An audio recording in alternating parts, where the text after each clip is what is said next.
Assalamualaikum warahmatullahi wabarakatuh. Bagaimana kabarnya kalian hari ini? Semoga sehat ya. Pertama-tama, saya mengucapkan selamat untuk peserta didik baru kelas 7 dimanapun kalian berada. Nah, di bangku SMP ini ada banyak sekali hal-hal menarik yang bisa kalian pelajari, termasuk dalam pelajaran IPA. Untuk pelajaran IPA sendiri, kita akan mulai membahas hal-hal yang ringan terlebih dahulu ya, untuk pemanasan. Jadi, kita akan belajar materi tentang objek IPA dan pengamatannya. Baiklah, langsung saja kita mulai. IPA. Seperti yang kita ketahui bersama, IPA itu singkatan dari Ilmu Pengetahuan Alam. IPA merupakan ilmu yang mempelajari segala sesuatu yang ada di alam sekitar kita. Nah, kira-kira di sekitar kita itu ada apa saja ya? Ada banyak sekali yang kita temui di sekitar kita. Ada makhluk hidup, yaitu ada manusia, hewan, tumbuhan, termasuk juga makhluk hidup yang kecil seperti virus dan bakteri. Kemudian ada juga makhluk-makhluk tak hidup seperti tanah, air, udara, batu, awan, matahari, dan sebagainya. Yang saya sebutkan tadi itu merupakan salah satu dari objek IPA. Objek IPA dikategorikan menjadi dua. Yang pertama, objek biotik, yang kedua, objek abiotik. Objek biotik yaitu objek yang terdiri dari makhluk hidup seperti manusia, hewan, dan tumbuhan.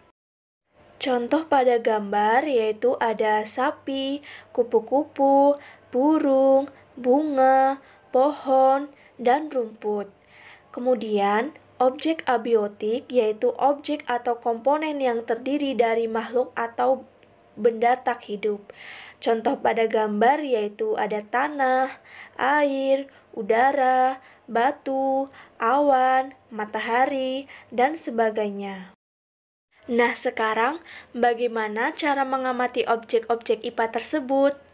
Oke, jadi ada 3 langkah penting untuk mengamati atau menyelidiki objek-objek IPA. Yang pertama, pengamatan. Kedua, inferensi. Yang ketiga, komunikasi. Kita bahas satu persatu ya. Yang pertama, pengamatan.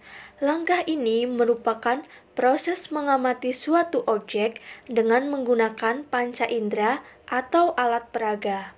Contohnya, ketika kita sedang mengamati seekor sapi dengan menggunakan mata kita atau panca indera kita. Atau ketika kita sedang mengamati makhluk hidup yang sangat kecil dengan menggunakan mikroskop. Langkah yang kedua yaitu inferensi, yaitu proses merumuskan penjelasan berdasarkan hasil pengamatan. Contohnya, dari hasil pengamatan sapi yang tadi, kita bisa membuat inferensi yaitu dengan membuat ciri-ciri sapi. Misalnya, sapi berkaki 4, berwarna putih dan hitam, dan lain sebagainya. Langkah yang ketiga atau langkah yang terakhir yaitu komunikasi. Jadi hasil pengamatan yang sudah kita lakukan itu bisa kita komunikasikan dalam bentuk tabel, bagan, kurva, diagram, maupun grafik. Bagaimana? Bisa dimengerti? Mudah dipahami bukan? Nah, sekarang sebagai bahan evaluasi, coba kerjakan di rumah. Kalian amati 3 hewan yang sering kalian temui di sekitar rumah. Kemudian, tulis hasil pengamatan kalian dalam bentuk tabel.